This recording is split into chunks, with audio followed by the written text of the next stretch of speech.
Hello, this is Judy Bartkowiak from NLP and EFT Kids.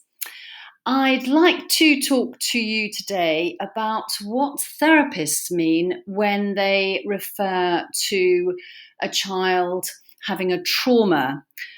Specifically, I would say birth and early childhood trauma. These are words you may well have heard.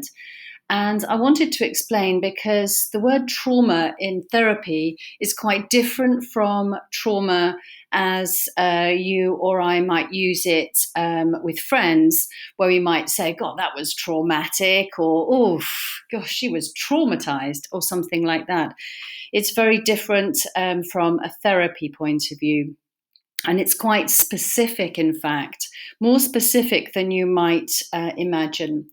So, in order for something to be a trauma, it comes into the category of something that we refer to as a UDIN. That's UDIN, which is something unexpected.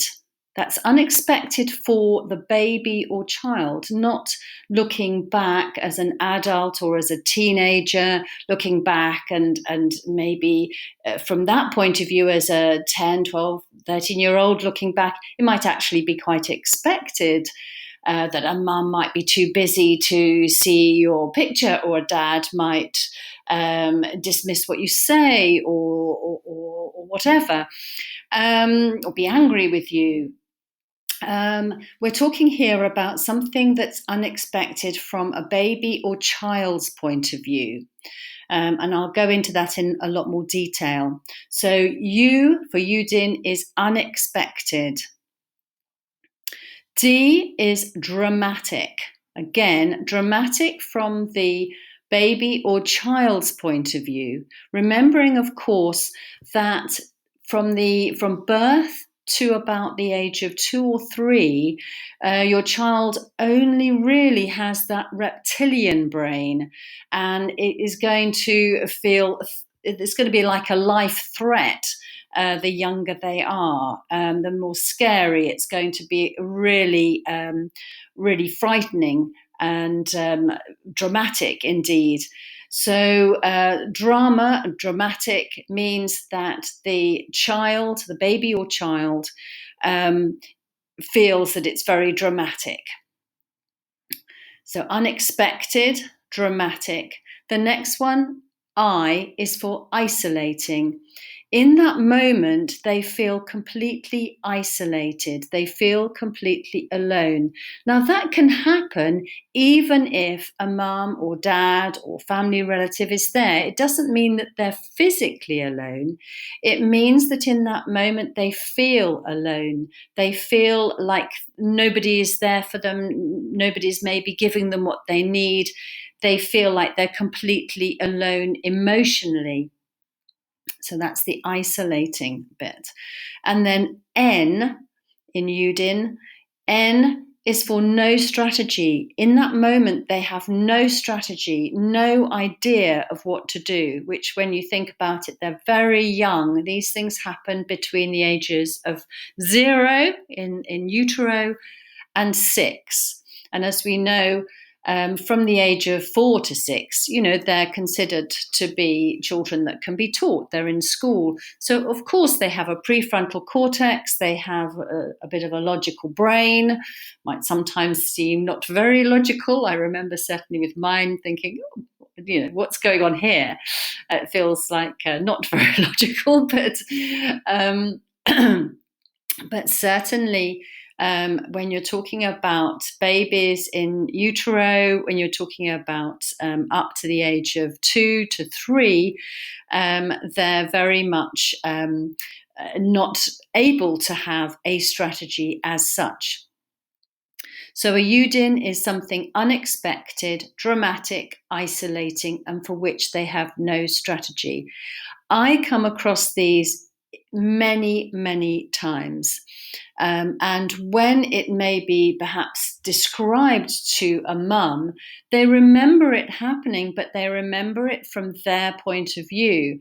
And their perception is not the same as the child's perception, of course. So sometimes I'll have mums saying, oh, yes, this happened or that happened. And they may be telling me something that happened in sort of year 3 or something like that, but it's unlikely to have been the Yudin where a particular block or limiting belief will have been imprinted. It's going to be much, much earlier. Where they may not even have realized, or if they did, they didn't realize. They felt maybe that they dealt with it, they went into the school, they talked to the teacher. But unfortunately, in that moment where it happened, and it may have happened in school, the child did feel isolated in that instance through no fault whatsoever of anybody. It's just how it happened. So we have big T and small t traumas. So the big T traumas are what would be like a rape, a severe car crash, a really bad accident. It could be abuse. It could be a physical, violent attack. Those are, of course, thankfully not that common. Then we have the small t traumas. These are extremely common, and that's why they're actually much harder to work with, because what will have happened is that something might have happened, say, in early childhood, as I said, sort of 2, 3. The child may have some sort of memory of it, but it's much more likely that their actual memory will be the small t trauma having been triggered when they're maybe age 4 or 5, where it feels like a familiar feeling, like nobody likes me, or I don't have any friends, or I get things wrong, or I can't trust anyone, or whatever. And I can give you an example of that. Obviously, a confidential example. I had a girl who is much older now, and when she was aged maybe 4 or 5, she was in a classroom, and a boy chased her with some scissors, little children's scissors, little plastic scissors or whatever. Obviously very safe scissors, but of course to a small child, being run at or run after with a pair of anything, being run after just when you don't want it, is going to be really unpleasant. But she was really upset. She hated it. She was scared. She was really scared. It wasn't a fun thing to have done. She was scared. The teacher was out of the room. And then what happened was she pushed him. She just, to defend herself, she pushed him. And he fell and hit his head on the desk. Now, at that moment, the teacher came in, and who did she blame? Obviously, the little girl, because the girl was standing there and probably with quite an angry look on her face, and the boy was the one who was crying.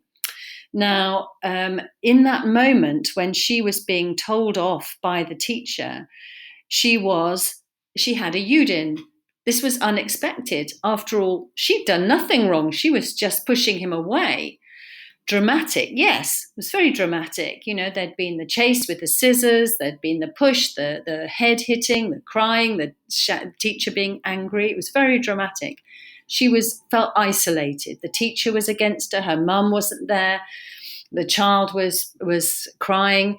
She felt completely isolated, and she had no strategy. She just didn't know what to do. And in that moment, you go into freeze. You will have heard the fight, flight, freeze. You go into freeze, where your conscious mind completely shuts down and your subconscious mind takes on the memory of this happening and lodges it, so to protect you, so that you don't go into this situation again. So what you take on a belief in that moment, and the belief was, I can't trust anyone. And also that whatever happens, it'll be my fault. So there's two beliefs there. There may have been others. I can only remember those particular two. But as I said, it's much earlier that these things actually imprint, such that this was actually a trigger. And that was the event that she remembered. And so this is quite often the case that the child remembers an event like this. Anyway, a few sessions after that, she said that she'd had a memory, and just because this had then opened up sort of, her early childhood, she said she actually remembered something that happened when she was in nursery. And what had happened was, and this is, quite common, really, isn't it? And, we perhaps look back and have a bit of a laugh about it, but this was serious for her. This was a Yudin that happened when she was she said about 2, she thinks.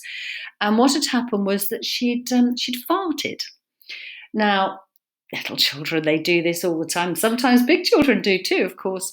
Never women, of course.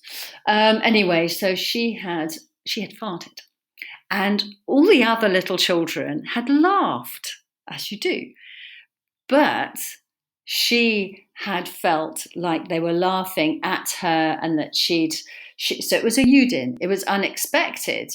The fart was unexpected, the laughter was unexpected, and it was dramatic because everybody was laughing suddenly. She felt isolated. She was, the only one not laughing, and she had no strategy. She ran out of the room. And she feels that was when she actually imprinted that limiting belief that she can't trust anyone, and whatever happens, it'll be her fault. I think probably that second one less so, but certainly that she can't trust anyone. So this girl went through school, and of course with a small T trauma, these things happen a lot. You can constantly be triggered. So you see 2 children in the playground, and they're chatting, and then they look over towards you. If you've already imprinted a belief that you can't trust people, you're going to automatically think, oh, they're talking about me. Or if you've imprinted the belief that whatever happens, it's always going to be my fault, you're going to think, what are they blaming me for? Do they think I've said something? Have I done this or that or the other? You're going to, if you get something wrong, you're going to feel that. So small T traumas are triggered on almost a daily basis.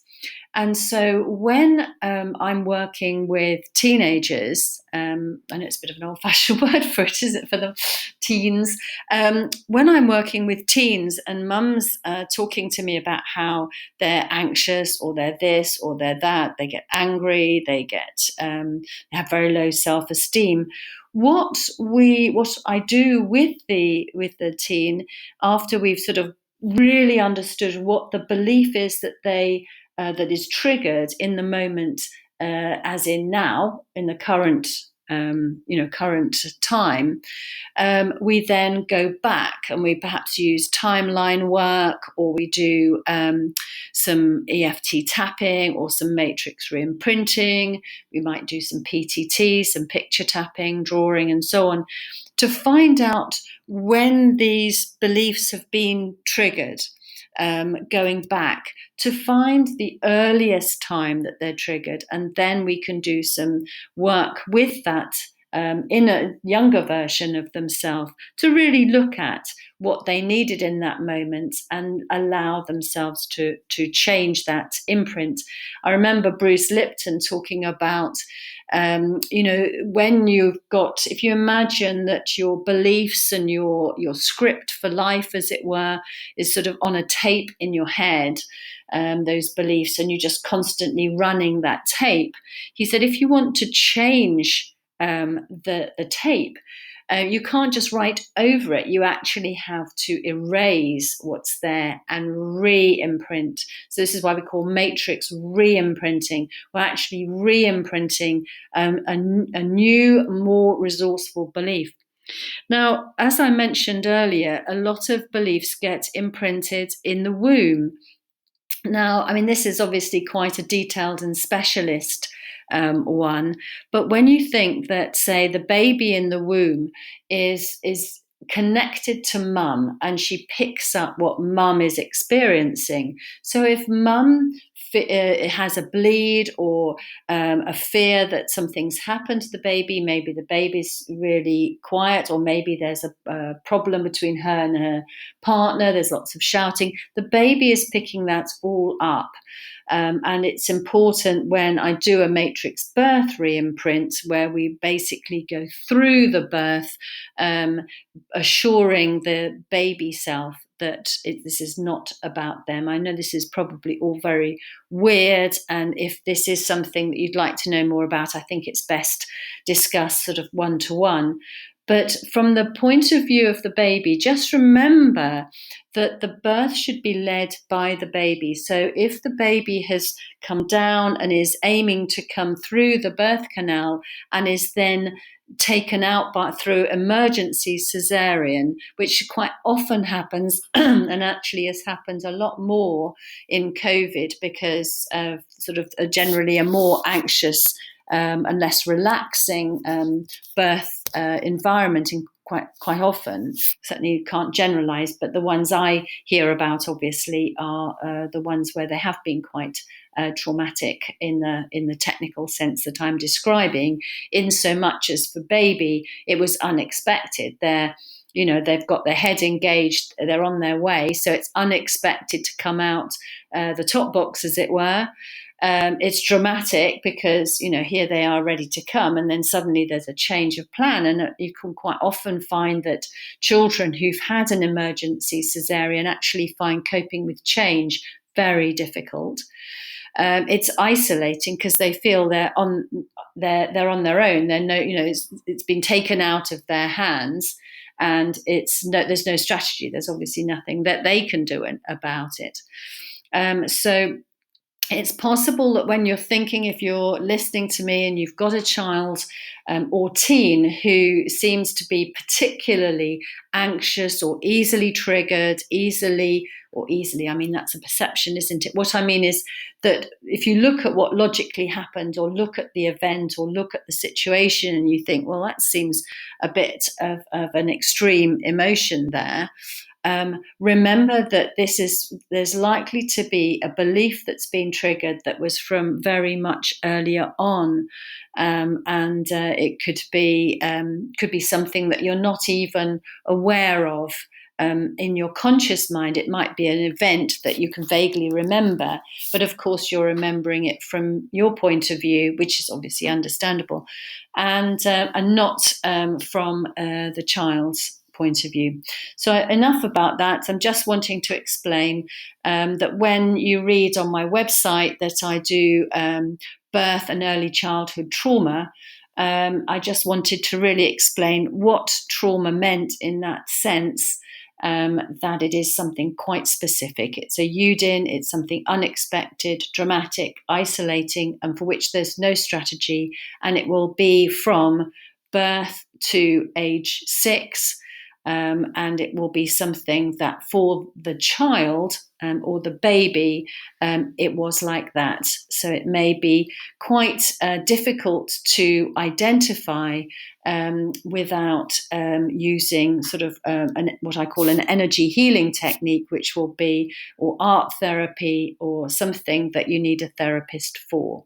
It's actually very quick and easy to deal with once you've actually got that limiting belief, because, as I said, you rewrite the script, you rewrite the tape, and they're good to go. So it's not a case of endlessly talking about it, which is really why I favour those approaches rather than the talking therapies that tend to focus much more on the conscious mind and why one might have thought that, and sort of more the way we say CBT, where we challenge the thought. Have we generalized? Have we deleted? Have we distorted, etc.? So we're working on the thought, whereas what I'm talking about here is much more we're working on the feeling. So I hope you found that interesting and not too heavy and serious, but I thought it might be helpful. Okay, bye.